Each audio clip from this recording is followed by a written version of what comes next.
안녕하세요. 오늘도 사연 살롱을 찾아주셔서 감사합니다. 저는 경기도 용인시에 살고 있는 40대 초반의 여성이에요. 결혼한 지 10년 조금 안 됐고 남편과 딸아이들과 재미있게 살고 있어요. 동네에서 피아노 학원을 운영하고 있고요. 한때는 유학까지 가서 멋지게 교수가 되는 것도 꿈이었는데요. 대학을 다니다 보니 공부 말고 사회생활이 하고 싶더라고요. 그래서 4학년 2학기 때 전까지 유학 준비하던 걸 접고 뒤늦게 취직을 해 공부를 시작했어요. 여러 군데에 이력서를 냈는데 생각지도 않은 미술관에서 연락이 와 바로 면접을 보고 사회생활에 뛰어들었어요. 그러다가 모기업에 다니는 동갑내기 남편을 만나게 됐고 첫 아이를 낳을 무렵에는 퇴사를 했네요. 그러다가 큰아이를 낳고 돌이 되기 좀 전부터 피아노 학원을 시작했어요. 친정엄마가 아이를 봐준다고 하셔서 그건 믿고 저질렀는데 지금까지 하게 됐어요. 아이를 키워서 그런지 학원에 오는 애들을 보면 더 잘해주고 싶고 잘 가르치고 싶은 마음에 정성껏 레슨하고 대했는데 그게 입소문이 잘 났던 것도 있어요. 결혼 생활을 하다 보니 싱글일 때 꿈꿔왔던 것과 다른 게 참 많더라고요. 생각보다 좋지 않은 날이 더 많았던 것 같기도 하고요. 남편도 내 마음 같지 않은 게 힘들 때도 있었어요. 지금도 남편한테 섭섭함을 느끼기도 하고 남편도 저한테 서운하다고 따지기도 해요. 그럼에도 저희는 서로에 대한 신뢰가 있어요. 믿을 만한 사람이라는 거, 남한테 해를 끼치지 않는다는 거. 늘 내 마음처럼 해주지는 않아도 좋은 사람이라는 거, 뭐 그렇네요. 남편도 저를 이 정도로만 생각해줘도 바랄 게 없을 것 같아요. 시부모님들은 결혼 전이나 후나 별반 다르지 않았어요. 딱히 저를 좋아하는 것 같지도 않았지만 그렇다고 싫은 티를 내시거나 말도 안 되는 소리를 하신 적도 없었고요. 그냥저냥 남들처럼 평범하게 살아가던 저희는 결혼하고 3년째 됐을 때 많은 변화를 겪게 되었죠. 그때가 저희 큰딸이 돌이 좀 지났을 때인데요. 시동생이 결혼을 하게 됐거든요. 동서는 깜찍하고 귀여운 느낌의 외모였어요. 시동생은 엔터테인먼트 쪽에서 일을 해서 그런지 외모를 많이 따지는 편이었고 자기가 좋아하는 스타일이 확실했어요. 남편하고 저는 상견례에서 돌아와 아주 딱 지 마음에 드는 얼굴을 고른 것 같다고 얘기하며 웃었던 기억이 나네요. 저보다 5살 아래인 동서는 서방님보다는 3살 아래였어요. 서방님은 동서를 꽤나 어린애 대하듯 했고 동서도 그걸 좋아하는 것 같더군요. 그저 귀엽고 조금은 철딱서니도 없어 보인다 싶었을 뿐 크게 이상하다는 느낌을 받지 못했어요. 그런 말이 있죠. 사람 속은 정말 모른다고요. 겉으로만 봐서는 알 수 없다고요. 동서가 딱 그런 사람이었어요. 결혼하고 1~2달 지나고 나니 서서히 처음과는 다른 모습을 보이더군요. 시작은 시어머니가 제삿날 부르셨을 때였어요. 서방님 부부가 결혼하고 처음 시댁에 왔을 때 동서하고 약속했던 게 있었어요. 동서, 2달 있으면 제사가 있어. 시할아버지 제사인데 어머님이 동서랑 나랑 역할 분담을 했으면 좋겠다고 하셨어. 정말요? 제가 어머니한테 물어봐도 되죠? 어머니, 형님한테 저랑 제사 때 역할 분담하라고 하셨어요? 내가 그렇게 말했다. 큰애 보고 상의하라고 했지. 제사 말고 명절 같은 것도 2사람이 의논해서 분담하면 좋겠어. 그래야 서로 의 안 상하지. 어머니, 근데 형님이 분담하시면 아무래도 제가 하라는 대로 할 수밖에 없잖아요. 그럼 저한테 일감이 더 많이 떨어질 수도 있는데 뭐라고 말하기도 그렇고요. 그냥 어머님이 정해주세요. 그럼 저도 불만 없이 할 수 있을 것 같은데요. 동서, 내가 분담하면 무조건 동서한테 일을 떠넘길 거라고 생각한 거야? 이건 서로 의논해서 정하는 건데 왜 나를 이상한 사람 만들어? 아니, 아무리 의논한다고 해도 저는 형님 말을 따를 수밖에 없지 않나요? 그래서 어머님이 해주셨으면 좋겠다는 건데 제가 잘못 말한 거예요? 아이고, 그래 알았다. 정하기도 전에 말 나오는 거 보니 어쩔 수가 없네. 그럼 작은 애는 아직 우리 집 입맛도 잘 모르고 부엌도 낯설 테니까 장을 봐오는 건 둘째가 전담해라. 음식은 나랑 큰애가 같이 하마. 네, 알겠어요, 어머니. 저는 마트 쇼핑만 할게요. 이렇게 딱 자기 할 일을 정해버리는데 얄밉긴 하더군요. 솔직히 그때 싹수가 보였던 건데 생긴 것처럼 정말 철이 없나 보다 하고 넘어갔어요. 저도 같은 며느리 입장이니 시댁 일이라는 게 하기 싫은 게 사실이라는 걸 잘 알고 있었고요. 나이도 5살이나 어린데 그만큼 밥 많이 먹은 내가 이해하고 넘어가자 했네요. 너무 예민하게 받아들이지 않으려고 한 거죠. 그런데 막상 시할아버지 제삿날이 다가오자 동서는 딴소리를 하더군요. 동서는 점심시간에 저한테 전화를 해서 한숨부터 쉬며 말을 시작했어요. 형님, 이거 제가 장을 다 보는 거요. 진짜 제가 다 해요? 어머니랑 다 얘기된 거 아니었어? 아니, 근데 아무리 그렇게 말씀을 하셨어도 저는 일반 직장 다니는 사람인데 이걸 다 주문할 생각을 하니 좀 저한테 너무한다 싶어서요. 동서, 음식 만드는 건 쉬운 줄 알아? 동서는 음식 안 하기로 했잖아. 그래도 형님은 어머니랑 같이 하시는 거잖아요. 아무리 생각해도 이거 제가 덤튀기 쓰는 것 같고 저는 직장 생활을 해야 하는 사람인데 오늘도 일하다 말고 나간다는 게 참 그러네요. 회사의 눈치도 보이고요. 여기까지 들은 저는 점점 짜증이 나기 시작했어요. 그래도 마음을 다스리고 차분하게 물어봤죠. 그래서 주문은 얼마나 했는데 어머니가 살 거 다 알려주셨지? 제가 제수용 생선이니 고기는 미리 주문해서 오늘 도착했을 건데요. 나머지는 형님이 좀 해주세요. 이건 갓 결혼한 저한테는 너무 빡세요. 그리고 저 오늘 일 많아서 제 시간에 가지는 못할 것 같으니까요. 어머니한테 잘 말씀드려 주세요. 너무 뭐라고 하지 마시고요. 네? 목소리가 어찌나 퉁명스럽던지 저는 더 이상 다른 말 생각도 못하고 알았다고 하고는 바로 동서가 주문 안 한 재료들을 마트 사이트에서 찾아봤어요. 그때는 지금처럼 30분 있으면 바로 배달이 오는 사이트나 앱도 없어서 그날 중에 배달이 안 되는 것도 있었거든요. 그런 게 몇 개 있길래 학원 마무리를 알바하는 작은 선생님한테 맡기고 바쁘게 시장을 가서 장을 봤네요.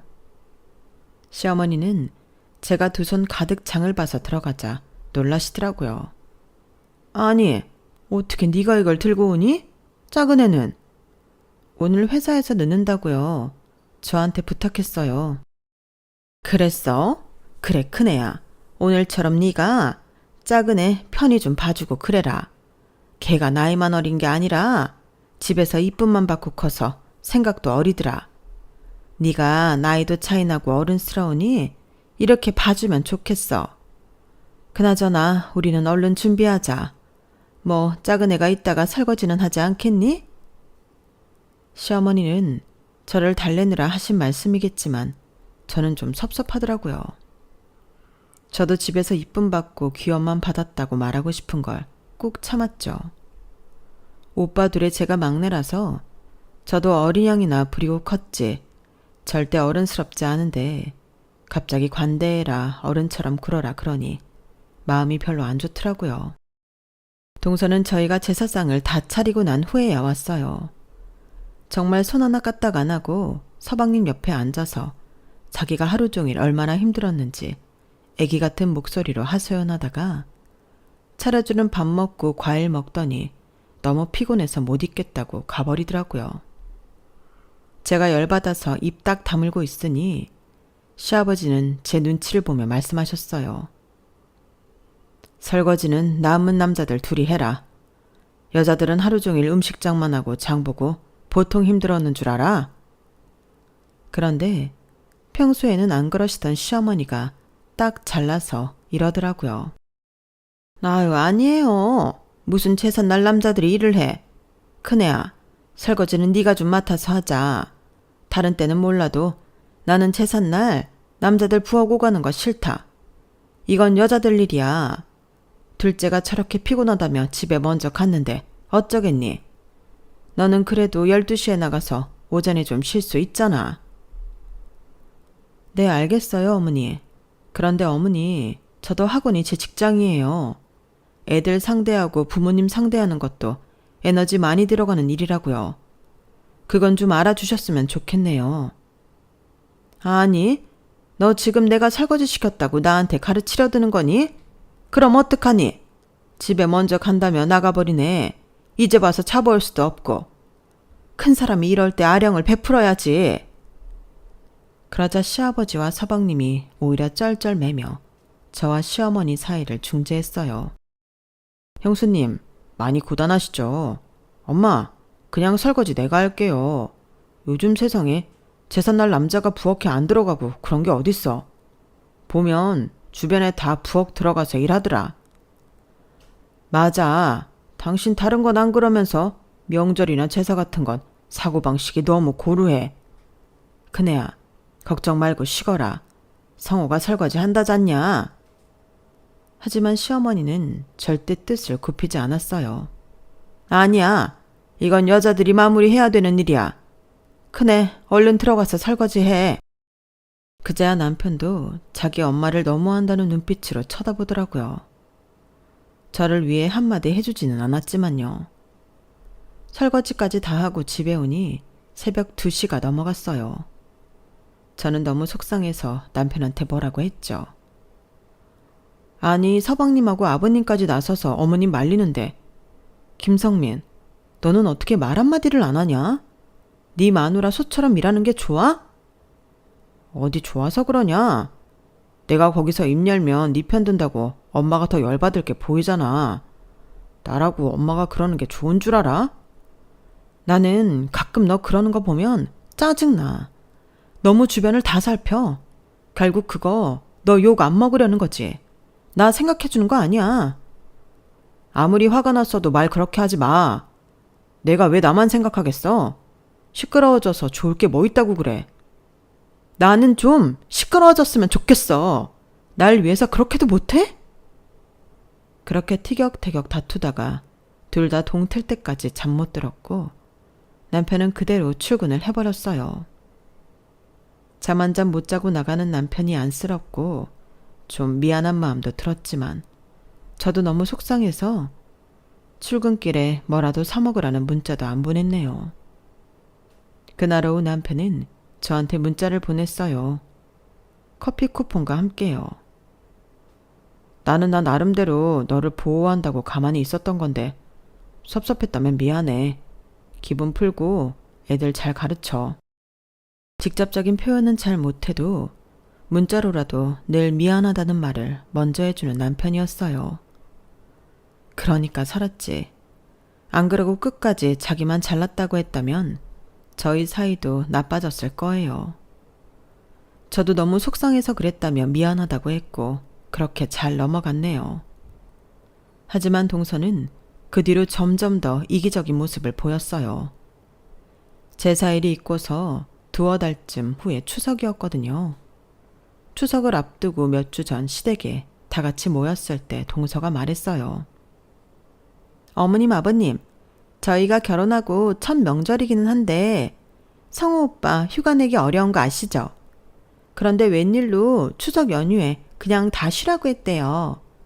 그래서 제가 일본 여행 예약했어요. 저 이렇게 오빠랑 명절 연휴 같이 있는 거 앞으로 없을지도 몰라요. 이번 추석에는 저희 여행 다녀올게요. 친정에도 얘기했는데 그러라고 하셨어요. 네? 시어머니랑 시아버지는 잠시 당황하시는 것 같더니 알겠다고 하셨어요. 뭐 예약 다 해놨다는데 어쩌겠어요. 서방님이 연예기획사에 다니다 보니 명절에 더 바쁠 때가 많다는 걸 두 분도 잘 알고 계시니 이해해 주시는 거였죠. 저랑 남편도 그랬고요. 근데 저희가 집에 갈 쯤에 시아버지가 그제야 생각났다며 말씀하셨어요. 아이고, 내가 깜빡했다. 이번에 큰 집에서 다 모이기로 했어. 니들 큰아버지가 아프시잖냐. 마지막이 될지도 모른다고 너희 데리고 간다고 했는데 어떻게 시간 조정이 안 되겠냐?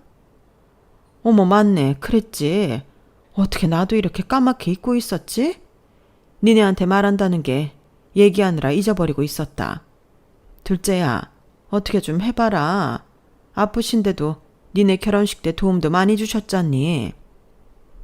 그러자 동서는 입을 삐죽삐죽 하더니 여행 예약 변경이 되는지 알아보겠다고 하더라고요. 그리고 추석이 코앞에 닥칠 때까지 별말이 없는 것 같더군요. 저도 학원 일이 있는지라 가끔 동선의 생각이 나도 곧 잊어버리게 되고 아이 키우고 일하고 남편 챙기느라 바빴죠. 그러다가 시어머니가 큰집 인사갈 선물 준비는 잘 됐는지 물어보셔서 동서한테 연락을 했어요. 서방님네랑 돈 반반씩 하기로 했었거든요. 결제는 저희 남편 카드로 먼저 했기 때문에 선물 찾아오는 건 동서네가 하기로 했었어요. 택배로 보내도 됐지만 저희가 직접 들고 가는 게 좋을 것 같아서 미리 예약해놓고 찾으러 가기로 한 거였죠. 그래서 동서한테 전화를 했는데 연락이 안 되더라고요. 몇 번을 해도 전화 통화가 안 돼서 문자 남기고 기다렸어요. 그랬더니 한참 만에 서방님한테서 전화가 오더라고요. 그런데 전화를 한 서방님 목소리가 꽤나 당황한 것처럼 들렸어요. 형수님, 저희 지금 일본인데요. 하루 종일 돌아다니다가 이제 숙소 들어왔거든요. 미나 핸드폰 문자 보고 깜짝 놀랐어요. 미나가 형수님한테 얘기했다던데 얘기 안 된 거예요? 일본이라고요? 원래 가도 내일 모레 가는 거 아니었어요? 그리고 저한테 얘기를 했다니 무슨 얘기요? 그렇게 서로 무슨 말인지 몰라 어리둥절하고 있는데 샤워를 마친 동서가 나왔다며 서방님이 동서와 얘기를 해본다고 하고 전화를 끊었어요. 저는 선물을 찾기 위해 백화점으로 가면서 전화를 기다렸고 10분쯤 후에 다시 연락이 왔어요. 그런데 정말 황당한 얘기를 하는 거였어요. 미나가 예약 변경하다가 실수로 2일 전에 떠나는 걸로 해놓고 취소 못했대요. 그거 형수님한테 문자 보내서 알아서 해달라고 했다는데요? 저한테 문자를 보냈다고요? 저는 그런 문자 받은 적 없는데. 예약 변경을 실수로 2일 먼저 떠나는 걸로 바꿨다가 취소 못했다는 것도 말이 안 되는데 저한테 보낸 적이 없는 문자를 보냈다뇨. 속이 빤히 들여다 보이지만 눈앞에 있지도 않은 사람하고 싸울 수도 없고 정말 복장이 터지겠더라고요. 형수님, 이왕 저희 이렇게 됐는데 지금 돌아갈 수도 없고요. 죄송한데 이번만 좀 어떻게 해주세요. 저도 다음부터는 미나가 형수님하고 약속한 거 어떻게 하는지 체크할게요. 네? 서방님이 이렇게 말하는데 더는 뭐라고 할 말이 없었어요. 제가 당장 일본까지 가서 붙잡고 올 수도 없는 노릇이었고요. 그렇게 혼자 선물을 찾아놓고 시어머니한테 전화를 했는데 시어머니가 먼저 뜻밖의 말씀을 하시더라고요. 예, 나 둘째한테서 전화 받았다. 너한테 문자로 일이 이렇게 됐다고 미안하다고 100번 1000번 사죄했다는데? 너는 왜 그걸 말 안 했니? 어머니, 저는 문자를 못 받았어요. 그런 문자 받으면 진작에 말씀드렸죠. 시어머니는 잠시 침묵하더니 이렇게 말씀하셨어요. 예, 나는 니들 둘 다 똑같이 생각해. 설마 어리고 예쁜 며느리가 들어왔다고 내가 너를 전하고 다르게 대하겠니? 그러니 다시는 이런 식으로 할 생각 하지 마라. 내일 모레 큰 집에서 보자. 정말 황당하고 어이없고 억울해서 말이 안 나오더라고요. 학원에서 애들을 어떻게 가르쳤는지 기억도 안 나고 하루 종일 얼빠진 사람처럼 있다가 집에 왔어요. 아무 말 없이 가라앉은 제가 이상했는지 남편은 제 눈치를 보다가 밤늦게야 겨우 말을 붙였어요. 무슨 일이 있었냐고요. 저는 남편 목소리를 듣자 갑자기 눈물부터 났어요. 남편은 그런 제 모습을 처음 봐서 너무 놀라 어쩔 줄 몰라 하더군요. 그렇게 저는 하루 종일 있었던 일을 말했고 제 핸드폰도 보여줬어요. 문자를 받은 적이 없다고요. 진짜 나 삭제한 것도 아니야. 정말 받은 적이 없어. 맹세해. 남편은 그 말을 듣고 얼굴이 험악하게 굳더라고요. 아무튼 자기라도 진실을 알고 있으니 너무 속상해하지 말라며 위로를 해줬어요. 그리고 추석에 큰 집에 갔을 때 저는 시어머니를 보고 웃으며 인사가 되지 않더라고요. 시어머니도 시아버지도 저나 남편이 이상한 걸 눈치챘는지 필요한 말 외에는 시키지 않았어요. 그렇게 큰 집에 다녀와서 잠깐 시댁에 들렀어요. 제가 화장실에 갔다가 나오는데 안방에서 남편과 시어머니가 얘기하는 소리가 들리더라고요. 남편은 정중하지만 꽤 단호한 목소리로 말했어요. 엄마도 재수 씨 말한 것만 믿는 거잖아요. 재수 씨 핸드폰은 봤어요? 문자 보냈는지 확인한 거 아닌데 왜 재수 씨 말만 믿어요? 아니, 내가 누구 말만 믿고 그런 게 아니라 됐다. 그래, 늙은이가 뭘 그리 잘못했다고 그러니? 첫째가 잘했으면 이런 일 없었을 거 아니냐? 저는 집에 올 때까지 두 사람 대화를 들은 걸 못 들은 척 했어요. 그리고 나중에야 남편한테 고맙다고 하고 앞으로는 제가 알아서 하겠다고 했네요. 그 알아서 하겠다는 건 그냥 제가 일을 다 하는 거였어요. 일본에서 온 동서는 결국 문자를 보냈는지 확인은 해주지 않았고 통신 오류로 날아간 모양이라고만 하더군요. 저는 잠자코 아무 말도 하지 않았어요. 그 뒤로는 동서한테 아무 일도 안 맡기고 저 혼자 다 했고요. 동서는 항상 회사 일이니 친정 일이니 핑계를 대며 시댁일에 제대로 참석하지 않았고 김장이며 제사상 차리는 것도 빠지기 일쑤였어요. 저는 아무 말도 하지 않았네요. 어차피 한마디 해봤자 저만 손해보니까요. 시어머니는 제가 첫째니까 알아서 하는 거 잘하는 거라 하시더군요. 동서가 어버이날에 손수건이나 스카프 같은 선물 사오면 특별한 거라도 받은 것처럼 동네방네 소문내며 좋아하셨고요. 솔직히 많이 섭섭했어요. 시어머니가 싫은 건 아니었지만 이런 식으로 첫째, 둘째 차이를 두는 건 별로였어요. 그러고 보면 아들들한테도 그런 것 같더라고요. 남편한테는 큰애니까 뭐든 책임지라는 식이었고 서방님은 뭘 해도 안쓰러워하고 걱정하셨고요. 이런 상황이니 저는 갈수록 시어머니를 대면대면 하게 됐고 저희 아이들을 예뻐해 주셔도 별 감흥이 없었어요. 자기 손주들이니 예쁘다고 하겠지 그 정도였어요. 그렇게 시간이 지나고 저희 아이가 둘이 될 동안 남편은 승진을 거듭해서 젊은 나이에 부장이 됐어요. 이럴수록 퇴직 날짜만 빨라지는 거라고 좋아할 일 아니라고 했지만 저는 남편이 꽤 유능하고 회사 내에서 관계도 잘하는 걸 알았기 때문에 너무 자랑스러웠어요. 시아버지도 남편을 자랑스러워 하셨죠. 하지만 시어머니는 무덤덤 하시더라고요. 성민이는 원래 그랬어. 그냥 혼자 둬도 다 잘해.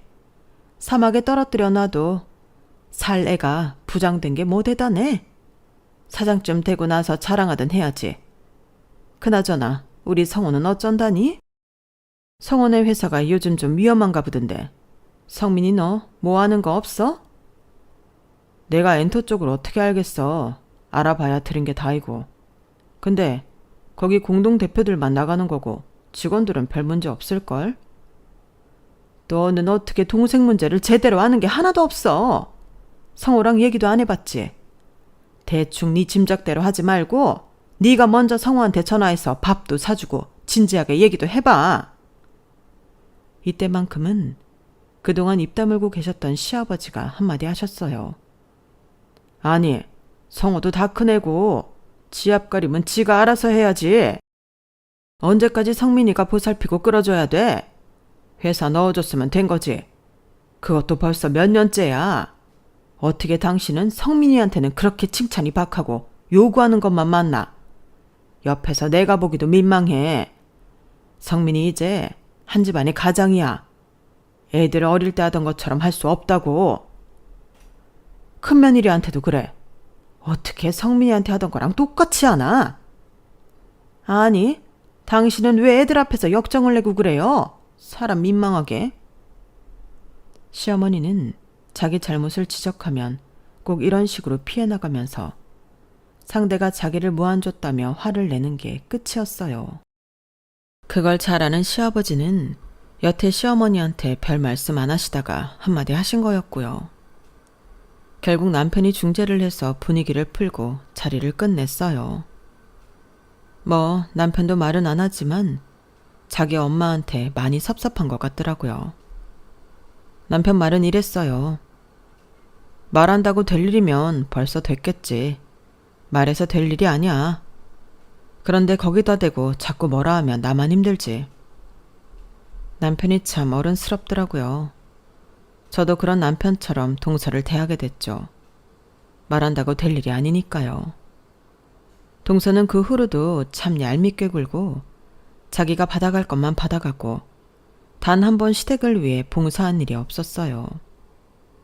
그러다 평범한 일상을 보내던 저희 집안에 갑작스러운 우환이 닥치게 되었어요. 시아버지가 갑자기 돌아가신 거였어요.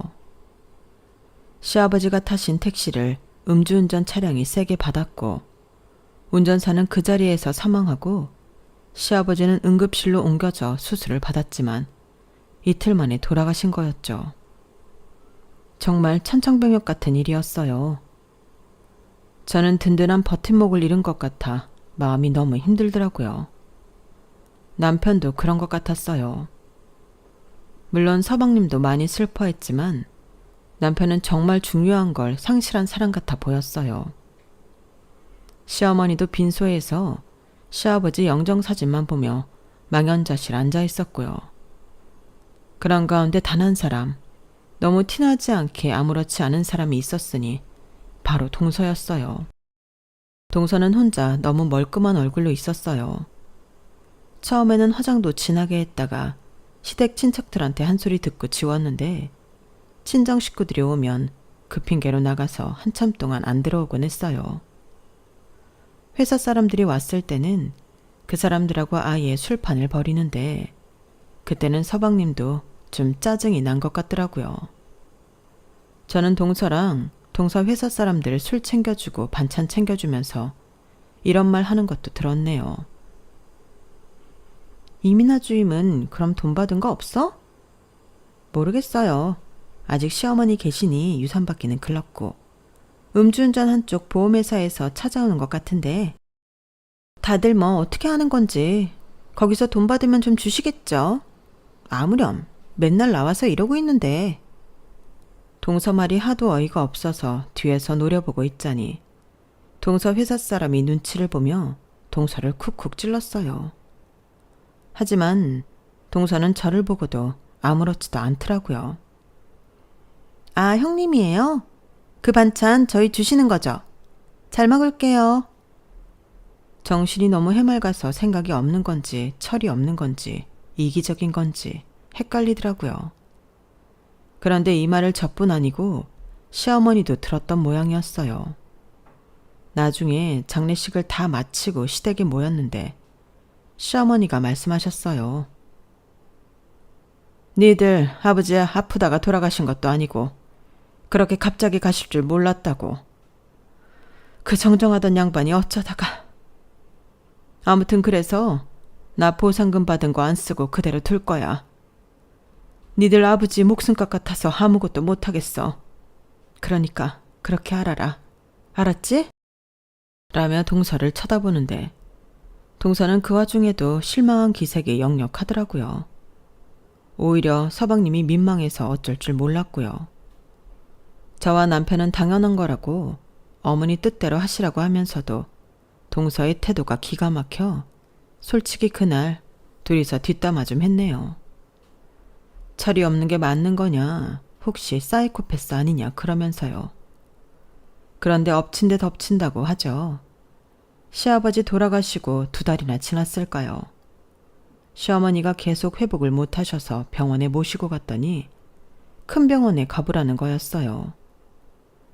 저나 시어머니나 충격 때문에 몸이 아픈 거라고 생각했는데 솔직히 충격이었네요. 그래서 우선 지역에 있는 중형병원을 먼저 가보게 되었어요. 저희 친전 쪽 친척 중에 아산병원 의사가 있어서 그분 통해서 예약 잡겠다고 했는데 시어머니가 싫다고 하시더라고요. 예, 그냥 검사 받는 건데 뭐 거기까지 가니 됐다. 그리고 아프면 얼마나 아프겠어? 내 몸은 내가 안다. 남편과 제가 몇 번이고 설득했지만 하도 싫다고 하셔서 결국 중형병원에 갔는데 그 결과는 정말 저희 모두를 절망에 빠뜨리는 거였어요.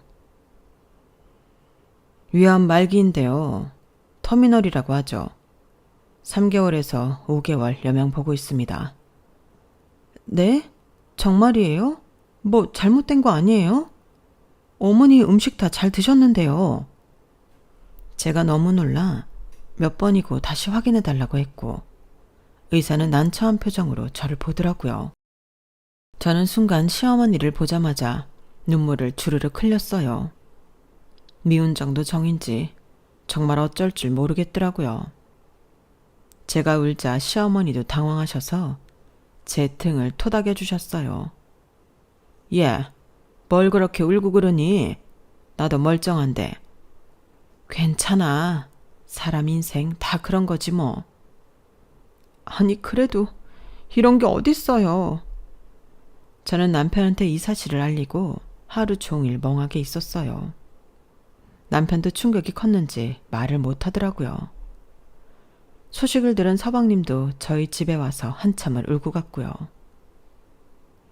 엄마 앞에서는 울지 못하겠어. 힘드실까봐. 불효만 한 것 같은데. 2분 다 이렇게 떠나시면 어떡해. 이럴 줄 알았으면 더 잘하는 건데. 그렇게 다들 황망한 시간을 보낸 다음 날이었어요.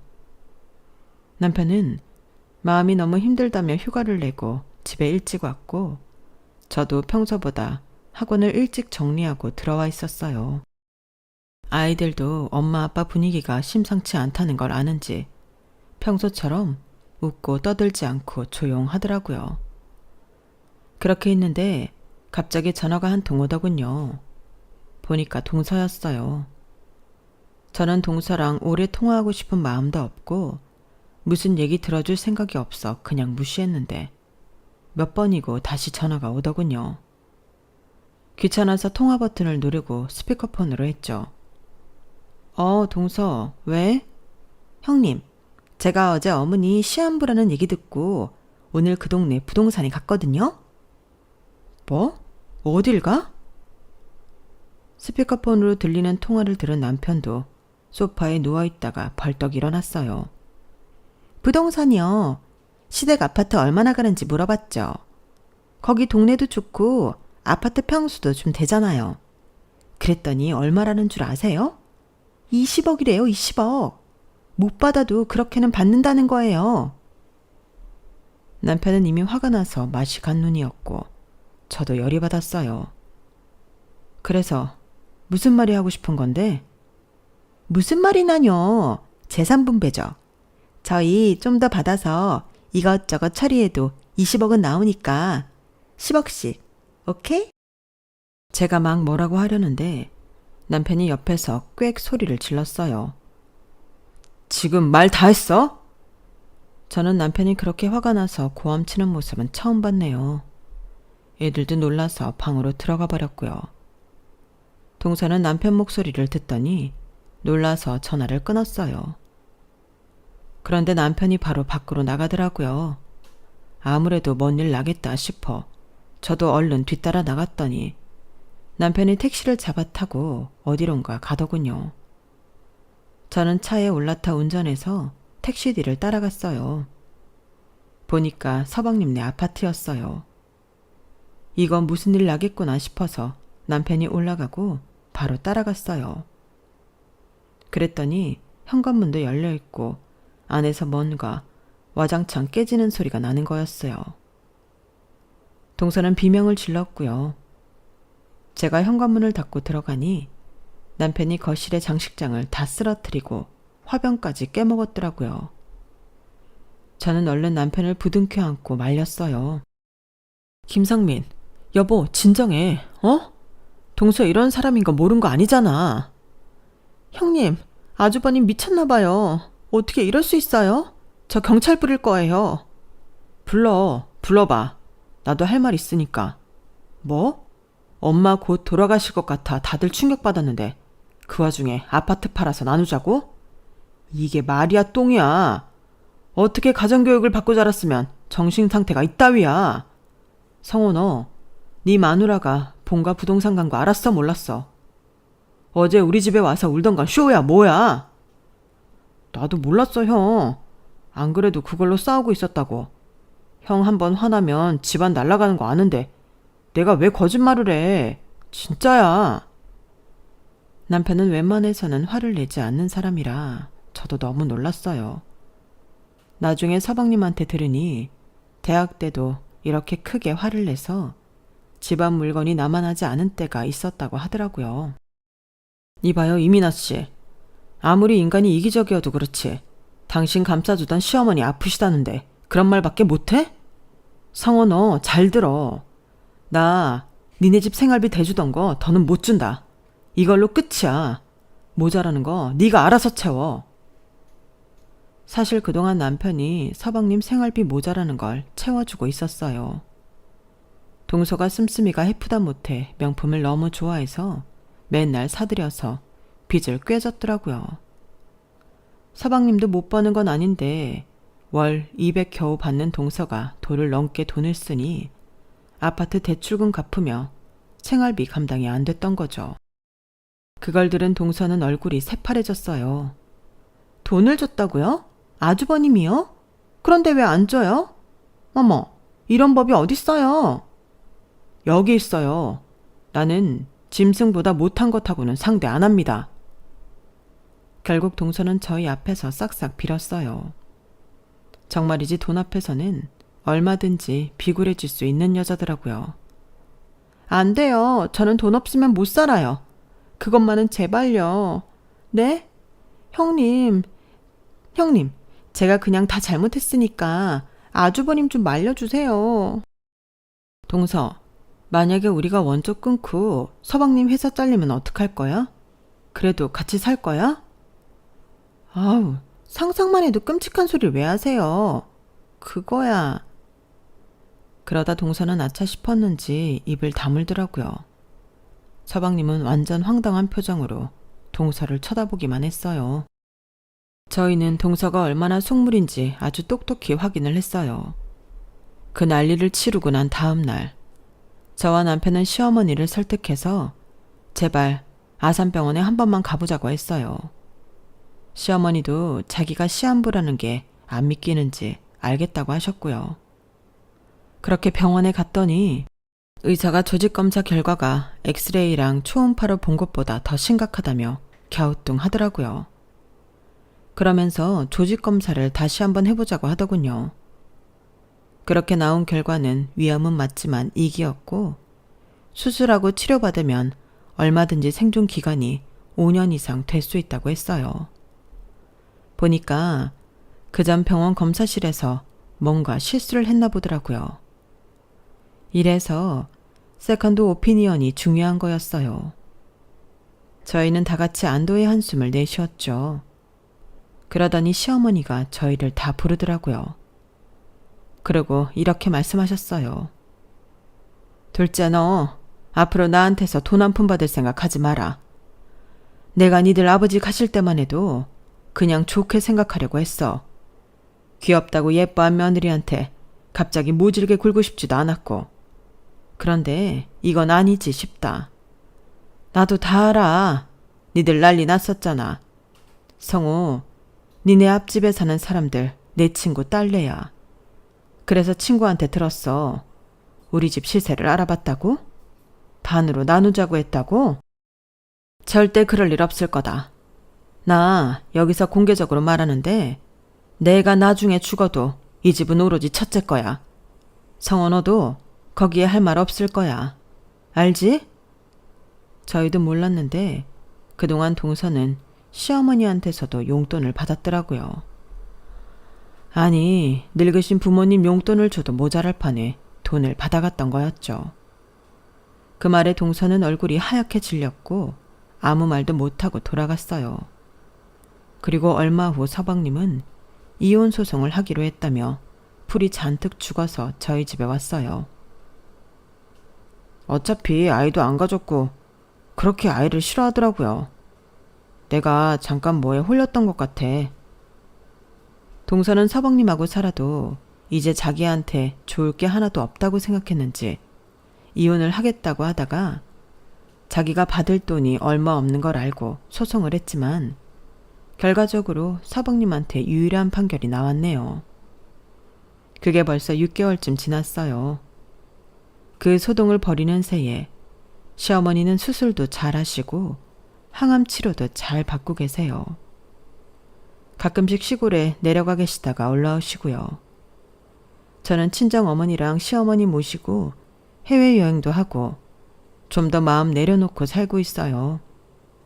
시아버지 시어머니 돌아가시고 아프신 거 보니까 인생 너무 아등바등 살고 싶지가 않더라고요. 그냥 모두에게 친절하며 행복하게 사는 게 좋을 것 같아요. 남편한테도 너무 일 열심히 하지 말라고 했고요. 그랬더니 남편은 그냥 허허 웃네요. 저희는 지금도 예전처럼 평범히 남들처럼 가끔 싸우기도 하고 화해하며 잘 지내고 있어요. 서방님은 싱글이 되고 나서 일도 더 잘 돼서 지금은 다른 소속사로 옮겨 직급도 올라갔고요. 사람 사이에도 더 잘 맞는 게 있는 것 같아요. 서방님이 아직은 재혼 생각이 없다고 하는데 언젠간 짝을 만나면 또 어떻게 될지 모르죠. 시어머니는 서방님이 재혼하길 바라시니까요. 그럼 제 이야기는 여기서 마칠게요. 끝까지 들어주신 분들 다들 감사드리고 늘 건강하세요. 여러분, 사연 댓글에 응원과 현명한 조언 부탁드려요. 좋아요와 구독은 저에게 큰 힘이 됩니다. 오늘도 좋은 일 가득하세요.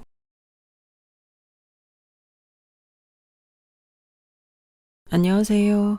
오늘도 사연 살롱을 찾아주셔서 감사합니다. 올해 딱 30살 되는 서울 사는 아줌마예요. 결혼하고 아기까지 있는 워킹맘이니 아직 나이 어려도 아줌마가 맞겠죠. 사연 살롱 구독자분들께서는 올 가을 추석 잘 보내셨나요? 제 평생 추석 당일에 이렇게 더운 날은 처음이었네요. 시모 때문에 하도 열이 받아서 더욱 덥게 느껴졌는지도 모르겠어요. 덕분에 이번 추석 사건을 계기로 절 심하게 괴롭히던 시모와는 연을 끊을 수 있게 되었어요. 그 중간 역할로는 남편보다 시부의 영향력이 결정적이었죠. 남편이란 말은 진짜 남의 편의 줄임말이 맞나 봐요. 결혼하자고 할 땐 든든한 방패막이가 되어주겠다. 중간 역할 잘하겠다고 큰소리 뻥뻥 쳐놓고는 이번에 하는 꼬라지 보니 순두부로 만든 방패인지 도통 제대로 된 방패막 역할을 하지도 못하더군요. 어쨌든 결론적으로 시모와 더 이상 엮일 일이 없다고 생각하니 하늘을 날아갈 것처럼 가뿐한 기분이네요. 왜 이렇게 시모를 싫어하냐고요? 물론 세상엔 좋은 시모도 많겠지만 저희 시모 같은 경우엔 정말 악녀가 따로 없었어요. 본인 아들이 약사라며 소위 사자가 들어가는 전문직 남편 얻었으니 혼수 이것저것 해오라질 않나. 애초에 결혼을 반대하질 않나. 만일 남편이 의사였다면 시모는 혼수로 빌딩 한 채 해오라고 했을 거예요. 그나마 약사인 게 다행이네요. 어이없는 건 저도 나름 우리나라 최고 교대 졸업하고 신부감 1위인 초등학교 교사라는 점이에요. 초등학교 교사가 퇴근도 좀 빠르고 방학도 있고 해서 아기 키우며 맞벌이하기 최적의 직업 아닐까 생각해요. 학생들 인성 및 지성 면에서 교육시키는 것에 대한 자부심도 있고요. 죽을 때까지 교사 연금도 나오고요. 제가 정말 어렵게 자랐거든요. 그 어렵고 험난한 가정환경 속에서도 이 악물고 공부하여 안정적인 직장까지 얻었는데 이게 그렇게 폄하받을지 몰랐어요. 바로 시모한테 말이죠. 제가 더 억울하고 분통한 건 악녀 시모가 저만 구박하고 무시한 게 아니라 우리 친정 엄마까지 들먹이며 괴롭혔단 점이에요.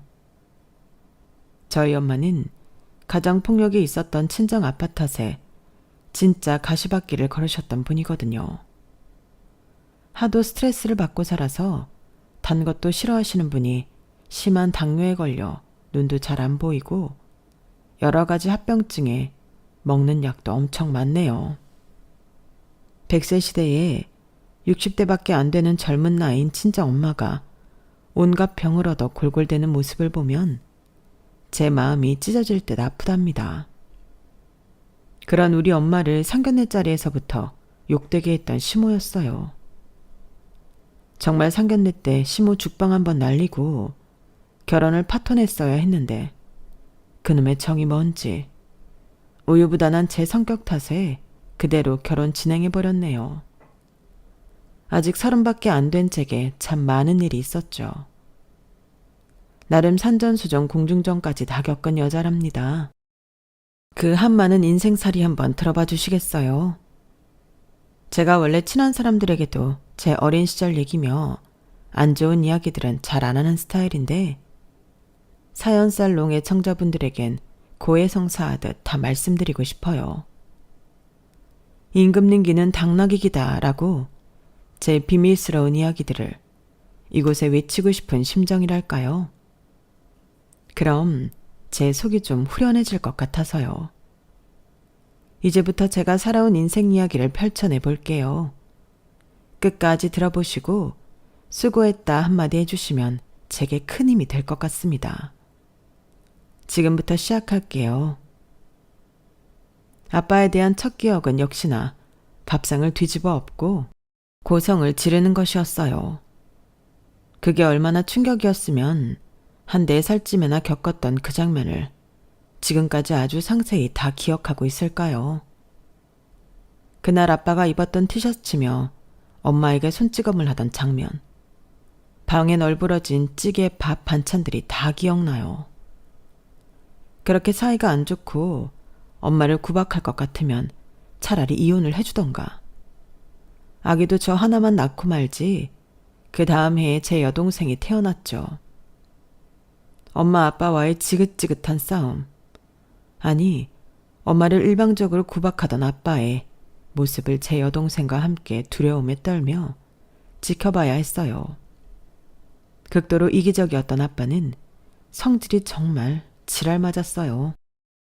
좀처럼 갈피를 잡을 수가 없었죠. 본인이 낮잠 자서 국수가 좀 불었던 걸 엄마 탓을 하며 그대로 버려버리기도 하고 동생 돌상의 과일이 좀 기스나고 부실하다는 이유로 돌상을 걷어차버리기도 했죠. 아빠는 이 지역 저 지역을 돌아다니며 트럭으로 생선 판매를 하셨는데 그 지랄 맞은 성격에 장사라고 뭐 야무지게 잘했을까요? 당연히 엄마에게 생활비조로 가져다주는 돈이 적으니 동생 돌상의 과일도 부실할 수밖에 없었겠죠. 다행인 건지 아빠는 우리 자매한테는 비교적 잘해주셨어요. 하지만 저와 제 여동생은 당연히 아빠에 대한 반감이 클 수밖에 없었어요. 가정의 평화를 완전히 산산조각내는 주범이었으니까요. 아빠가 장사를 마치고 집 골목으로 들어설 때면 항상 휘파람을 불고 왔는데 그 소리를 들으면 우리 세 모녀는 완전 초긴장 모드였죠. 집에 와서 또 어떤 행패를 부릴지 모르는 사람이었으니까요. 어느 날은 견디다 못한 엄마가 우리에게 제안을 했어요. 나래야, 나연아, 우리 아빠 피해서 먼 섬으로 도망칠까? 그래요, 엄마. 우리 멀리 도망쳐서 행복하게 살아요. 어린 나이였지만 아빠만 없으면 세상이 평온할 것만 같았어요. 아빠가 퇴근하기 전 엄마와 동생과 함께 도망치던 그 길이 그렇게 자유롭게 느껴졌죠. 그런데 핸드폰 쓰던 시절도 아니었는데 어떻게 우릴 찾았는지 아빠는 석 달 만에 섬으로 쫓아왔어요. 덩치 큰 아빠의 그때 당시 모습이 마치 거대한 괴물처럼 느껴졌죠. 야, 이놈의 옆은 내야. 감히 날 벗어나려 해? 이 섬에 기둥서방이라도 있더냐? 트럭 끌고 전국 다 돌아다니며 생선장사하는 내가 옆에 내 하나 못 찾을 줄 알았냐? 전 세계 어디로든 도망가 봐라. 내가 다 찾아내서 아주 아작을 낼 거야. 가려면 너 혼자 가지. 왜 내 생떼 같은 딸내미들까지 데려가는 거야? 한 번만 더 그러면 이놈의 옆에 내 납치범으로 경찰에 확 신고해버린다. 얼른 집으로 기어들어와. 같이 가자. 싫어요. 아빠 집에 가면 또 엄마 구박하고 상 뒤집어 엎고 집안 물건 다 때려 부수고 할 거잖아요. 엄마가 무슨 잘못을 했다고 맨날 화만 내는 거예요. 우린 여기서 엄마랑만 살 거예요. 아빠 혼자 가요. 전 겁이 나서 벌벌 떨고만 있는 엄마를 대신해 아빠한테 소리쳤어요. 아니, 어린 나이였지만 진심을 담아 호소했죠. 하지만 당연히 독불장군 아빠한텐 씨알도 안 먹혔어요. 조그만 기집애가 뭘 안다고 해. 니네가 지금까지 누구 돈으로 먹고 자고 입고 했냐. 다 아빠가 하루 종일 비린내 나는 생선 팔아서 준 돈 아니더냐. 얼른 가서 다시 학교도 다니고 정상적인 생활 해야지. 얼른 짐 갖고 나와. 그렇게 엄마와 우리 자매는 다시금 공포스러운 집으로 돌아가야 했어요. 당연히 아빠의 횡포는 반복됐고 그럴 때마다 엄마는 이혼을 요구했죠. 제발 더 이상 날 괴롭히지 말고 깔끔하게 이혼해줘요. 애들은 내가 키울게요. 심지어 위자료며 양육비 한 푼도 안 바랄게요. 내가 식당 일이라도 해서 어떻게든 우리 딸내미들 키울 테니 날 좀 놔주면 안 될까요? 역시나 벽 보고 이야기하는 거나 마찬가지였어요. 아마 아빠는 엄마를 사랑하긴 했나 봐요. 아니, 그냥 집착이었는지도 모르겠어요. 도무지 알 수 없는 사람이었죠. 도저히 견딜 수 없었던 엄마는 제가 10살이 되던 해 쪽지 한 장만 남기고 집을 나가셨어요. 근데 그게 다 이해될 만큼 엄마는 그때까지 참고 또 참으며 사셨어요. 저와 제 동생에게 할 수 있는 가장 큰 희생을 해주셨기에 엄마가 가출한 걸 알았을 때 슬펐지만 한편으론 다행이란 생각도 들었어요. 적어도 이 집에서 아빠와 사는 것보단 혼자 사는 게 평온했을 테니까요. 10살이 하기엔 꽤 성숙한 사고였던 것 같기도 해요. 엄마가 남긴 쪽지엔 이렇게 적혀 있었죠. 나래야 나연아, 엄마는 살기 위해 나간다. 너희에겐 죽을 죄를 졌다. 미안하단 말로도 용서가 되지 않겠지만 엄마가 자리만 잡으면 너희를 꼭 다시 찾아올 거야. 그때까지 조금만 기다려주겠니? 정말 미안하다. 사랑한다, 우리 딸들. 엄마의 쪽지를 읽고 나서는 눈물이 나지 않았어요. 다만 아직 6살이었던 제 여동생은 엄마를 찾기 바빴죠. 엄마 어딨어요? 언니, 우리 엄마 어딨어? 숨바꼭질하느라 숨은 거야? 난 못 찾겠어. 언니가 대신 좀 찾아줘. 나 배고파. 엄마를 찾는 제 여동생을 보니 그제야 동생이 너무 불쌍해서 눈물이 나더군요. 어린 동생에게 어떻게 설명을 해야 할지 감도 안 잡혔죠. 그렇게 동생을 붙잡고 울고만 있는데 아빠가 눈치 없이 휘파람을 불며 흥겹게 퇴근하더군요. 웬일로 엄마를 살갑게 부르면서 말이죠. 여보, 나래 엄마 어딨어? 우리 곧 결혼기념일이잖아. 애들 데리고 동해라도 한번 놀러 갈까? 나래 엄마, 왜 답이 없어? 자? 전 아빠한테 소리쳤어요. 이 모든 게 다 아빠 탓이라고 느꼈기 때문이죠.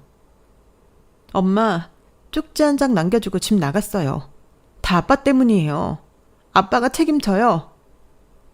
그 말을 듣고 아빠는 눈이 뒤집히더군요.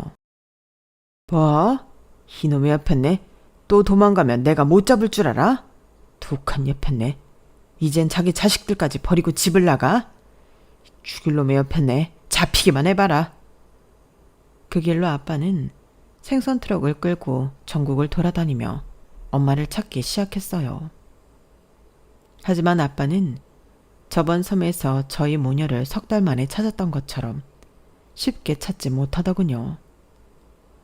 전 속으로 엄마를 그만 좀 찾고 내버려 뒀으면 이란 생각을 했어요. 제 기도가 효력이 있었는지 아빠는 엄마를 계속 못 찾고 급기야 엄마를 실종신고하더군요. 경찰 보고 대신 찾아달라고 부탁하기도 했고요. 그동안 저는 제 여동생에게 엄마 역할을 해야만 했어요. 저 또한 어렸고 요리는 전혀 할 줄 몰랐으니 무조건 후라이팬에 있는 밥과 반찬을 모조리 넣고 볶아댔죠. 맨 처음엔 맛있다고 먹던 동생도 한 달 내내 그렇게 먹으니 질린다고 뱉어버리더군요. 슬슬 이 반찬 저 반찬 해보니 요리 솜씨도 많이 발전하여 완전 대장금이 됐어요. 물론 싸구려 시장에서 거의 폐기하는 야채들만 가지고 하려니 한계가 있었지만요. 그나마 아빠가 진짜 적은 돈이지만 생활비 명목으로 돈을 조금씩 붙여주고 있었기에 저와 제 동생이 살 수 있었죠. 엄마 찾으러 다니랴 생선 팔러 다니랴 트럭 타고 전국을 다니던 아빠의 얼굴을 보기란 하늘의 별 따기였어요. 아빠의 얼굴을 잊어버릴 때쯤 비보가 들려왔죠. 거기 김순돌 씨 댁 맞습니까? 따님 되시죠? 김순돌 씨가 졸음운전하다가 낭떠러지 아래로 떨어지는 사고가 났습니다. 현장에서 사망하셨긴 한데 병원 측에서 가족이 있어야 사망 선고를 내릴 수 있다고 하니 지금 바로 병원으로 와주시겠습니까? 너무 충격이었어요.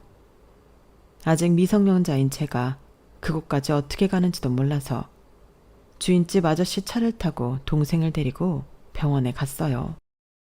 역시나 주인집 아저씨의 금전적인 도움으로 아빠를 화장하여 유골까지 가져올 수 있었죠. 장례식은 꿈도 못 꿨고요. 그 모든 과정에서 눈물 한 방울 나지 않더군요. 그만큼 아빠에 대한 원망의 마음이 컸나 봐요. 아빠가 남겨주신 약간의 현금과 제가 떡볶이집에서 알바를 하여 동생과 제 입에 겨우 풀칠하며 살 수 있었어요. 그러면서도 공부에 대한 끈은 절대 놓지 않았어요. 하루에 4시간만 자면서 모든 걸 완벽하게 해내려 했었죠.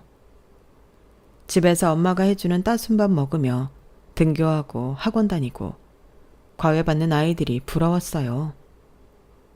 어쩌면 저에겐 너무 현실성 없는 이야기라 친구들을 쳐다보려 하지 않았는지도 모르겠어요. 여튼 온실 속의 화초처럼 크면서도 공부하기 싫다고 날라리 짓하며 부모 잔소리에 투덜대는 친구들이 참 바보같이 느껴지더군요.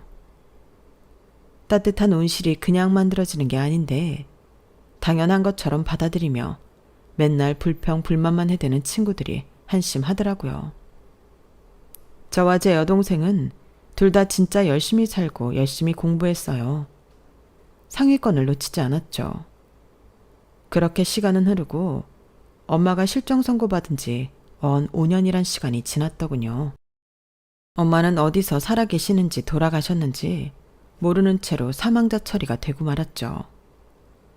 그 소식을 듣고는 아빠가 트럭사고로 돌아가셨던 것보다 더 크게 오열하고 몇 날 며칠 충격에 빠져 살았어요. 그토록 모범생이던 제가 학교도 며칠 빠질 만큼 생의 의미를 잃었던 시간이었죠. 하지만 저는 다시금 잡초처럼 일어나야 했어요. 저와 4살 차이지만 딸처럼 키웠던 제 여동생을 위해서라도 말이죠. 그렇게 또다시 치열한 삶을 살다 보니 원하던 교대에 합격하게 되었네요. 뭐 대학을 다니면서도 과외 알바를 4개씩 해가며 등록금과 생활비를 충당해야 하는 건 마찬가지였어요. 다른 친구들은 미팅 소개팅에 젊음에 만끽하기 바빴지만 제게 그런 건 다 사치였죠. 고단한 삶을 이어가던 저한테 아주 큰 사건이 벌어졌어요. 어느 날 갑자기 경찰에게 연락이 오더군요. 박명자 씨 따님 되시나요? 메리아스 공장에서 일하던 박명자 씨가 다른 사람과 분쟁이 생겨서 경찰 조사받던 중 박명자 씨가 사망자 처리된 사람이란 걸 발견했습니다. 사연을 듣자 하니 폭력적인 남편 때문에 10년 전에 집을 가출했다고 하는데 어서 경찰서로 와주시겠어요? 딸을 무척이나 보고 싶어 하네요. 이제 성인이 됐을 거라면서요. 네? 뭐라고요? 박명자면 저희 엄마인데? 저희 엄마가 살아계세요. 지금 당장 갈게요. 이게 꿈인가 생시인가 볼을 몇 차례나 꼬집어가며 대강 나갈 채비를 했어요. 아직 16살인 동생에게 사실을 말할까 말까 잠시 고민하다가 이제 동생도 많이 컸으니 함께 경찰서로 향했죠. 동생과 저 둘 다 택시를 타고 엄마가 계시다는 경찰서로 향하는 길에 아무 말도 할 수 없었어요. 정적 많이 흘렀죠. 둘 다 벌벌 떨면서 엄청나게 긴장하고 있었거든요. 그곳에 도착하니 진짜 엄마가 있었어요. 10년이 지나서 조금 나이 들긴 했지만 예전에 그 예뻤던 우리 엄마 맞더군요. 엄마, 우리 왔어요. 나래랑 나연이 왔다고요. 살아있었군요. 아빠 돌아가셨어요. 엄마 떠나고 한 3, 4년 뒤에 트럭석으로 돌아가셨어요. 진작 좀 찾아오지 그랬어요. 너무 보고 싶었어요, 엄마. 정말 미안하다, 얘들아. 내 피 같은 자식들. 아무것도 없는 엄마가 자존심만 강해서 뭐라도 좀 기반을 잡고 너희를 찾으러 가고 싶었어. 사실 아빠가 있는 집에 가기가 두려운 마음도 있었고 이렇게 경찰서에서 너희를 다시 만나게 될지 몰랐구나. 정말 면목이 없다. 미안하다. 엄마가 너무 미안해. 엄마는 메리아스 공장에서 일하면서 웬 유부남 팀장이 자꾸 쓸데없이 본인에게 집착하여 결국 싸움이 일어났고 경찰에 의해 조사받다가 사망자 처리 신분이라는 게 밝혀지고 만 거였어요. 경위야 어찌됐든 우리 세 모녀는 아빠 없는 세상에서 다시 만나 합가하여 행복하게 살 수 있었죠. 같은 집에서 살며 같이 누워 자면서 지금까지 살아온 이야기를 도란도란 나누는 것이 얼마나 행복했는지 몰라요. 저절로 기쁨의 눈물이 주르륵 흐를 정도였죠. 그런데 마냥 행복한 것도 잠시. 그동안 혼자 힘겹게 살아온 엄마는 사망자 처리되어 병원도 제대로 다니지 못한 탓에 건강이 말이 아니더군요. 겉으로만 볼 때는 여전히 아름다운 엄마였지만 속은 다 곪고 있었던 거죠. 같이 생활하며 엄마가 버튼을 잘못 누르거나 유리컵을 떨어뜨려 깨지는 일이 종종 있었어요. 엄마, 안 되겠어요. 뭔가 이상한 것 같아. 우리 종합검진 한번 받으러 가요. 엄마는 돈 든다며 한사코 거절했지만 그때까지 하루도 안 쉬고 과외 알바를 하며 돈을 벌고 있던 저는 엄마를 모시고 종합병원에 가서 검진을 받았죠. 결과는 당뇨가 매우 심각한 단계이며 합병증이 한두 개가 아니었어요. 왼쪽 눈이 거의 실명 상태였으며 오른쪽 눈도 안 좋은 상태였죠. 정말 참담했어요. 엄마가 불쌍해 미칠 지경이었죠. 엄마, 몸이 이 지경이 되도록 뭐 한 거예요? 이제 다음에면 내가 취업하니 엄마 일 그만두고 집에서 쉬세요. 우리가 사치 부리며 사는 것도 아니고 알뜰하게 살면 다 방법이 있을 거예요. 엄마와 합가한 상태에서도 전 여전히 소녀가장 역할을 할 수밖에 없었죠. 하지만 엄마와 살결을 마주대며 꼭 껴안고 잘 수 있다는 것에 모든 게 다 괜찮았어요. 그토록 그리워했던 우리 엄마가 내 곁에 있었으니까요. 여동생 나연이는 역시 공부를 열심히 해서 명문대에 입학했고 조기 졸업 후 대기업에 취직했어요. 초등학교 교사인 저보다 연봉이 더 셌죠. 그렇게 우리 자매는 엄마를 부양하기 위해 열심히 돈을 벌고 모았어요. 그때가 가장 행복했던 시절이었네요. 열과 성을 다해 담임으로써 학생들을 가르치고 있었어요.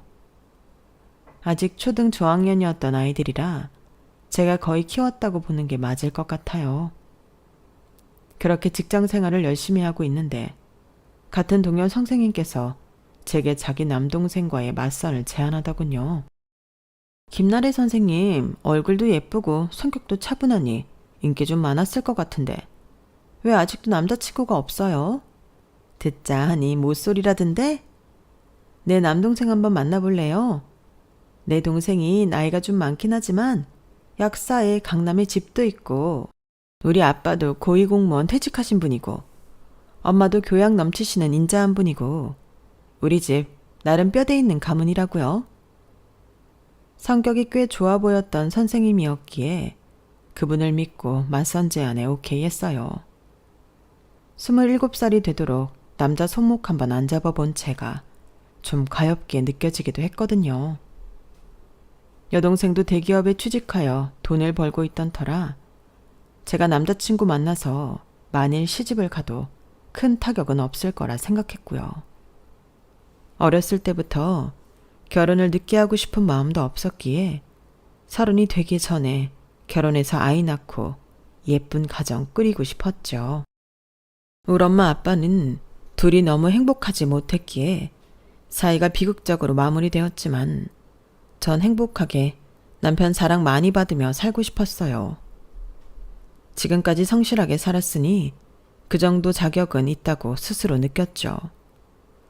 맞선 장소에 갔는데 안경 낀 남자가 참 젠틀한 신사처럼 멋져 보이더군요.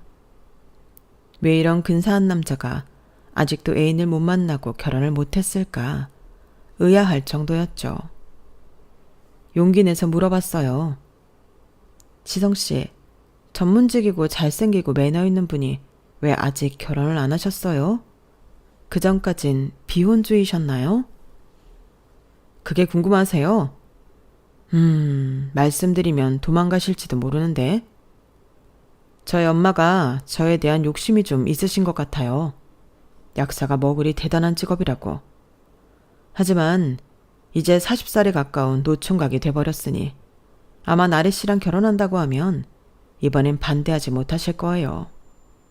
제 느낌상 나래 씨랑 올해 안으로 결혼할 것 같은데요.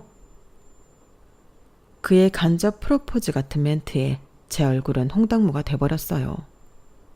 그도 그럴 것이 모쏠이고 남자와 데이트 한번 제대로 해보지 못했으니 결혼 얘기가 너무 낯설긴 하더군요. 하지만 내심 기분은 좋았어요. 이런 멋진 신사가 절 좋게 봐준다니 가슴이 콩닥콩닥 설렜죠. 우린 사귀자는 말도 없이 바로 데이트에 돌입했어요. 대화도 얼마나 잘 통하던지 서로에게 급속도로 빠져들었죠. 늦게 배운 도둑질이 무섭다고 우린 짬을 내어 여행도 정말 많이 다녔어요. 그야말로 뜨거운 열애를 했죠. 그러다가 덜컥 제 뱃속에 아기가 생겨버렸어요. 이 사실을 남친을 비롯한 가족들에게 어떻게 말해야 하나 가슴이 벌렁벌렁 긴장이 되더군요. 우선 아기 아빠인 남친에게 말했더니 너무 기뻐하더라고요. 참 다행이었죠. 자기야, 장모님께 얼른 말씀드려. 나도 우리 집에 말씀드려서 상견례 일정 잡을게. 배가 더 나오기 전에 얼른 웨딩드레스 입자고. 우리 셋이 너무 이쁘겠다. 그렇게 급속도로 상견례는 진행되었어요. 엄마는 당연히 제 선택을 전적으로 믿어주셨고 임신을 축복해 주셨죠. 상견례 자리에 제 여동생까지 데리고 나갔어요. 그 어느 때보다 긴장되는 자리였죠. 남친 쪽 부모님을 따로 뵙는 절차 다 생략하고 바로 부모님 대 부모님으로 상견례 먼저 하는 거였으니까요. 그 전에 듣기로 예비 시모는 교양이 넘치는 분이고 예비 시부도 고위 공직자 출신으로 점잖은 분이라고 하니 고상한 분위기로 잘 마치고 오자란 생각만 했죠. 그런데 초장부터 그 계획이 산산조각 나더군요. 어머님 안녕하세요. 일전에 찾아뵀어야 하는데 이렇게 상견례를 먼저 하게 됐네요. 야, 네가 우리 지성이 꼬드겨서 임신했냐? 우리 아들이 사자 들어가는 전문직이라 있는 집 딸내미랑 결혼시키려고 그렇게 했었는데 겨우 가난하기 그지없는 집 딸내미를 데려와? 너 열쇠 몇 개 해올 수 있냐? 우리 아들은 심지어 강남의 빌라도 한 채 갖고 있는 사람이야. 넌 네 명의로 된 게 뭐 하나라도 있긴 하냐? 아, 속 터져. 아들아, 네가 뭐가 못나서 저런 여자애랑 결혼을 하냐? 너 일부러 엄마 엿먹이려고 가난한 애 임신시킨 거지? 그동안 결혼할 여자들 반대했던 것 때문에 그렇지? 전 너무 놀라서 벙 쪄버렸어요. 그런데 예비 시모가 같이 당하고 있던 친정엄마까지 건드리니 더는 못 참겠더군요. 아니 아줌마, 대개 딸내미가 학교 선생이라며. 대체 교육을 어떻게 시켰길래 임신이나 하고 돌아다니게 해요? 듣자하니 아줌마는 당뇨병 환자라 눈도 멀었다면서요. 양쪽 눈 다 횟가닥 까버리면 결국 자식들이 돌봐야 할 거 아니에요. 아, 가난하면 건강하기라도 하든가. 전 폭발해버렸죠. 어머님, 초면에 말씀이 너무 심하신 거 아니에요? 가만히 있는 저희 엄마한테까지 모욕을 주시고 우리 엄마가 건강이 안 좋아지고 싶어서 안 좋아진 겁니까?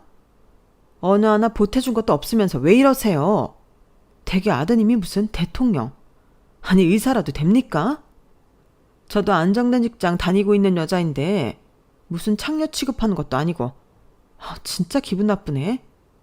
집에 가요 엄마. 일어서세요. 바보같이 가만히 있던 남친은 절 붙잡았고 예비 시모한테는 예비 시부가 한바탕 퍼부어 주더군요. 아니 이놈의 여편네가 당신은 뭐 그리 잘 살아왔다고 사돈을 욕해. 맨날 그놈의 돈 화투나 치러 가서 돈 다 잃고 대체 내가 갚아준 도박비만 해도 얼마냐고. 사치는 또 왜 이렇게 심한지. 강남 빌라 15평짜리 그거 다 대출로 산 거면서 뭐가 그리 대단하다고. 아유 사돈 정말 미안합니다. 얘야 화 풀고 일단 집에 가서 쉬거라. 나중에 따로 다시 만나자. 그렇게 상견례는 개판으로 파토나고 말았어요. 뱃속에 애만 없었어도 그 자리에서 남친과 헤어졌을 거예요. 그런데 뱃속의 아이가 어느새 심장 소리까지 들려주는 주수가 되니 마음이 복잡하더군요. 친정엄마가 제 마음을 정리해 주셨죠. 나래야, 그래도 이 서방은 착한 것 같아. 적어도 네 아빠처럼 능력 없고 폭력적인 사람은 아닌 것 같으니 웬만하면 이 결혼 하도록 하자. 시댁 식구들하고 같이 사는 건 아니니 이 서방이 중간다리 역할 잘해주겠지. 뱃속의 아기 내 손주를 낳아서 너 혼자 키울 수는 없는 노릇이잖니. 엄마와 저는 함께 부둥켜 안고 펑펑 울었어요. 예비 시모한테 너무 실망이 컸거든요. 친정엄마한테도 너무 죄송한 마음이 컸고요. 제가 다시금 결혼 결심을 굳히자 이번엔 혼수 공격이 들어오더군요. 시모는 제게 직접 전화를 걸어 무리한 혼수를 요구했죠. 야, 우리 집에 빈손으로 입성할 생각은 추워도 말아라. 애가 들어섰다니 울며 겨자 먹기로 결혼은 허락해준다만 지금 지성이 대형 약국에서 월급쟁이 약사하고 있는데 약국 하나 차리게 보증금 내놔라. 그리고 강남집 대출도 다 갚아주고 말이야. 알았지? 시모는 지 할 말만 하고 일방적으로 전화를 끊어버렸고 저는 남친에게 퍼부을 수밖에 없었어요. 어머님이 혼수로 자기 약국차를 보증금이랑 강남 빌라 대출금 원하시는데 나 그거 다 해줄 돈은 없어. 내가 벌어놓은 돈이랑 대출까지 받아서 딱 1억 5천 해갈 테니 어머니께 그렇게 전해줘.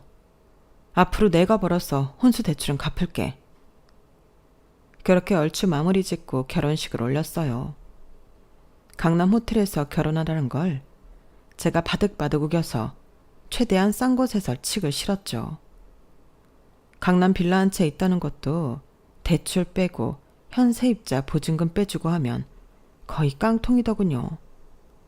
그것도 모조리 대출로 해결하고는 꾸역꾸역 그곳에 들어가서 신혼생활을 시작하긴 했어요.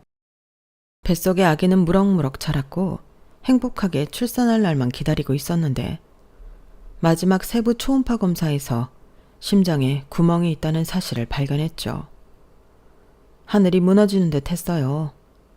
그 조그만 아기가 태어나자마자 수술대에 올라야 했고 엄마가 된 제 마음은 너무 초조하기 그지없었죠. 그런 제 마음을 아는지 모르는지 시모는 제 곁에서 악담만 퍼붓고 있었고요.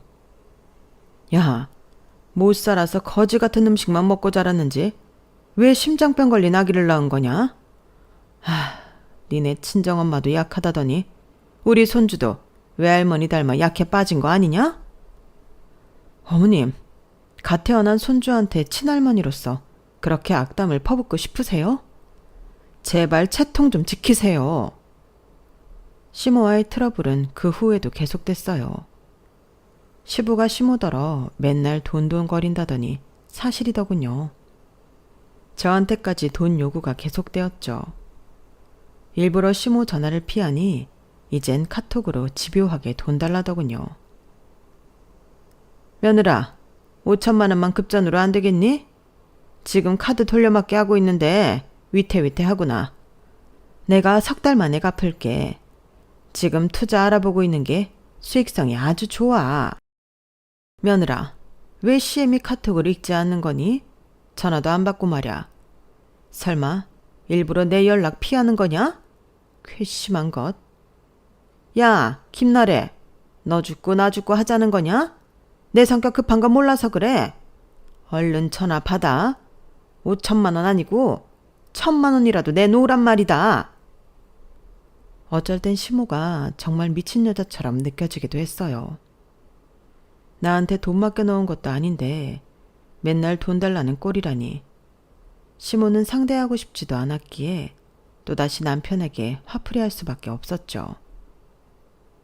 소리 아빠, 어머님이 보낸 카톡 좀 봐봐. 우리 소리 보고 싶단 말은 한 번도 안 하고 계속 돈 달란 소리만 하잖아. 완전히 노이로제 걸리게 생겼어. 자기 결혼 전에 시댁과 나 사이 방패막이 잘해준다며. 그 약속 다 어떻게 된 거야? 독박 육아하는 것도 힘들어 미치겠는데 자기 정말 이럴 거야? 미안해 소리 엄마.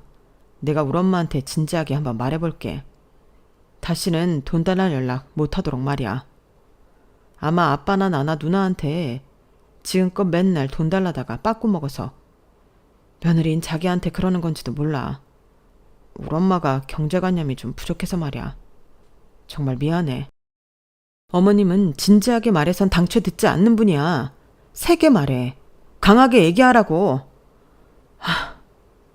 우리 엄마 아빠가 사이가 엄청나게 안 좋았기에 전 결혼하면 남편과 알콩달콩 행복하게만 살고 싶었는데 시모가 그 평화를 다 깨고 있었죠. 심지어 시모는 절 괴롭히기 위해서인지 본인이 다 없앤 제사를 다시 부활시키더군요. 우리 집안 뼈대 있는 가문인 거 잘 알고 있지? 앞으로 제사상은 최대한 정성을 다해서 상다리 부러지게 차리도록 해라. 제사 전날부터 와서 시장 보고 다 해야 한다. 내가 보기엔 뼈대라곤 찾아볼 수 없는 집안 같건데 갑자기 며느리인 제가 들어오니 없던 뼈대를 찾더군요. 진짜 어이가 없었죠. 시모는 마치 며느리인 절 괴롭히기 위해 태어난 존재 같았어요. 명절이면 더 심해졌죠. 추석이 되자 시모는 일주일 전부터 매일 전화하며 이것저것 시키기 시작했어요. 본인은 손 하나 까딱 안 하고 애기 보느라 정신없는 저에게 다 시키더군요. 추석 당일이 되고 친정 엄마에게 추석 당일 오후에 찾아뵙겠다고 약속을 드린 터라 친정 갈 채비를 하고 있었어요. 이미 추석 이틀 전부터 시댁에서 지내면서 허리 한번 못 펴보고 노예처럼 일했거든요. 이제 우리 엄마 얼굴 보러 간다고 생각하니 신이 났죠. 그런 제 기분에 시모는 찬물을 뿌리더군요. 야, 어디 가려고 하냐? 이제 추석 점심까지 지냈으니 오후에 저희 친정에 가보려고요. 뭐? 야, 아서라. 지금 차가 얼마나 막히는 줄 아냐? 우리 아들 운전한다고 고생하니까 그냥 여기 있어라. 좀 이따 KTX 타고 내 친정에 좀 가자꾸나.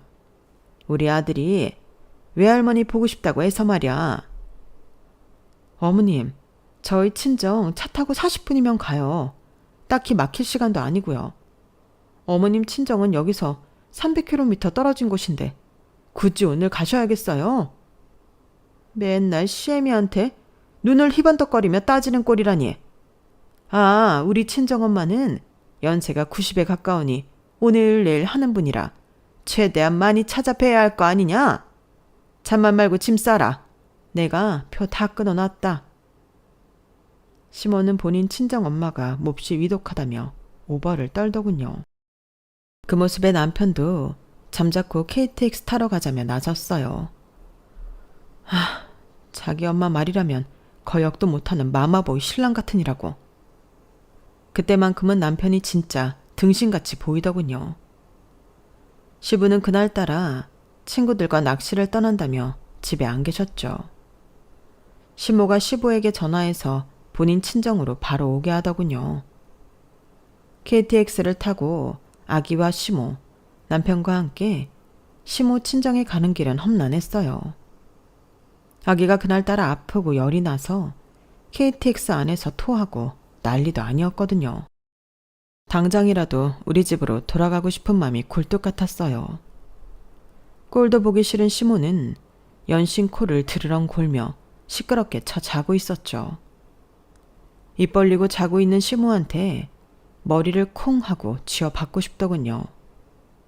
남편이 옆에 있어 실행은 못했네요. 등신 쪼다 같은 남편은 뭐가 좋다고 창밖 경치를 보고 있었어요. 그렇게 몇 시간을 달려 시모의 친정에 도착하니 남편 외할머니는 90 가까운 나이에도 너무 정정하기 그지없더군요. 아니, 니네가 여기 웬일이냐?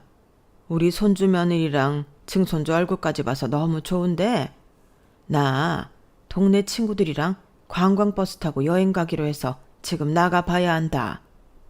그럼 밥 챙겨 먹고 잘 놀다 가거라. 혜미는 나가볼 테니. 어이없게도 남편의 외할머니는 친구들과 여행 약속을 지키기 위해 나가셨어요. 우린 주인 없는 집에서 뻘쭘하게 있어야 했죠. 친정도 못 가고 짜증나서 시모한테 한 소리 했네요. 아니 어머님, 정작 외할머님은 일정이 있으시다잖아요. 300km 떨어진 이곳엔 대체 왜 온 거예요? 저 친정도 못 가게 맞고 말이죠. 야, 친정 못 가게 내가 막았냐? 길이 막히니 우리 아들 운전하느라 고생할까봐 그랬지. 가난한 친정 백날 가봐야 돈이 나오냐 떡이 나오냐. 잔말 말고 이 집 청소나 좀 해드려라. 아기를 남편에게 맡기고 남의 집 청소를 해야 했어요. 친정 엄마에게 사정이 생겨 못 간다고 말씀은 드려놨지만 엄마가 너무 보고 싶어 눈물이 뚝뚝 흐르더군요. 그때 시부가 그 집에 도착했어요. 저희를 보고는 놀라시더군요. 아니 아들아, 며느라, 니네가 왜 여기 있냐? 처갓집 안 가고 이 먼 곳까지 웬일이야? 전 서러움에 울음이 터져버렸고 남편이 절 달래며 대신 대답해줬어요. 아, 저기 엄마가 외할머니 한번 보자고 해서 KTX 타고 내려왔어요. 근데 외할머니는 동네 분들하고 관광버스 타고 가셨네요. 뭐? 아니 명절인데 처갓집에도 방문해야지. 당신이 며느리 집에 못 가게 한 거지. 당신 심보 뻔해. 이 악독한 시어머니 같으니라고. 맘 좀 곱겠으면 어디 탈라? 지겨워. 당신 같은 악처랑 사는 것도 진짜 지겨워 죽겠다고. 뭐요? 아니, 당신까지 나서서 왜 이래요? 며느리가 저렇게 서럽게 울고 있으니 다들 나를 악녀 취급하는데. 며느라, 입이 있으면 한번 말해봐라. 내가 언제 한 번이라도 너 괴롭힌 적 있더냐? 어머님께서 저한테 맨날 돈 빌려달라고 하고 저희 집 가난하다며 욕하고 비난 카톡 아버님께 다 보여드려요. 제가 우리 딸 낳고 단 하루도 맘 편히 쉬어본 적이 없어요. 아기 때문에 제대로 못 자고 몸도 고단한데 어머니께서 맨날 절 괴롭히시니 도저히 못 살겠어요. 이젠 그만하고 싶어요. 소리 아빠랑 갈라설래요. 저 혼자 아기 키우며 사는 게 100번 1000번 낫겠어요. 제가 이혼 선언을 하고도 제 스스로가 흠칫 놀랐네요. 속에 골마있던 게 다 터져버린 느낌이었죠. 그래도 속은 후련하더군요. 등신 쪼다 같은 남편과 더 이상 살고 싶지도 않았고요. 저도 육아휴직 끝나고 복직하면 돈 벌어서 우리 딸 하나 거뜬히 먹여 살릴 수 있을 것 같았어요. 제 여동생을 키워본 경험이 있기에 자신 있었죠. 그래, 진짜 이혼하자. 이런 결심으로 아기 짐과 제 짐을 챙겨서는 그 집을 나오려고 했어요. 그랬더니 시부가 절 붙잡고 만류하더군요. 아가, 소리 엄마야. 절대 이혼만은 안 된다. 우리 아들이 마음이 어려서 갈피를 못 잡아서 그렇지. 남편으로 봐서는 착한 아이니까 이 시애빌 봐서라도 한 번만 참아주렴. 이혼은 내가 하마. 뭐라고요? 당신 지금 뭐라고 했어요? 당신이 이혼을 하겠다고요? 나 참, 다 늙어서 무슨 이혼? 왜? 아직 60대면 팔팔한 나이 아니야? 20대 초반 멋 모를 때 결혼해서 지금까지 40년 넘게 당신이랑 살면서 진짜 단 하루도 행복한 날이 없었어. 맨날 사고나 치고 빚이나 지고 다니니 공무원 월급으로 그 돈 메꿔주는 게 얼마나 힘들었는 줄 알아? 더 이상은 당신 같은 악마랑 못 살아. 내 남은 인생이 불쌍해서라도 이혼해야겠어. 자, 이 곶감이나 먹고 내 인생에서 꺼져버려. 하면서 시부는 곶감을 시모 얼굴에 패대기 쳤어요. 시부의 이혼 선언이 진심임을 알아챈 시모는 바들바들 떨면서 아무 말도 못하더군요. 시부의 말이 다 사실이었거든요. 시부는 저와 아기를 친정까지 데려다 주겠다며 차에 태웠어요. 차 안에서 또다시 서러움이 폭발하여 펑펑 울었네요. 그런 저를 시부가 다독여줬죠. 참으로 고마웠어요. 새아가, 이젠 네 시모와 더 이상 얼굴 보고 살지 않아도 되니 걱정 말아라. 나도 너희 부부 일에 간섭 안 할 테니 이제 너희만 잘 살면 돼. 우리 소리 키우면서 돈 필요할 때면 언제든지 말해라. 내가 힘닿는 데까지 지원해 줄게. 그게 할아버지로서 할 일 아니겠니? 이번 추석에 제가 이혼하려다 시부모들이 이혼하고 말았네요. 친정 와서도 한동안은 얼떨떨 하더라고요. 명절이 지나고 남편은 계속 참담한 표정을 짓고 있었지만 그러거나 말거나 전 속이 후련했어요. 이제 더 이상 시모를 안 본다고 생각하니 하늘을 날 것 같이 기쁘더군요. 일명 추석 사건이 이렇게 마무리될지 몰랐네요. 우리 결혼이 평화롭게 지속될 수 있도록 큰 결단을 내려준 시부에게 평생 고마워하며 살아야 할 것 같습니다. 여러분께서는 이번 명절에 어떤 일이 있으셨나요? 여러분의 일상이 궁금하네요. 지금까지 저의 인생 이야기 읽어주셔서 감사합니다. 다들 복 많이 받으시길 바랄게요. 여러분, 사연 댓글에 응원과 현명한 조언 부탁드려요. 좋아요와 구독은 저에게 큰 힘이 됩니다. 오늘도 좋은 일 가득하세요.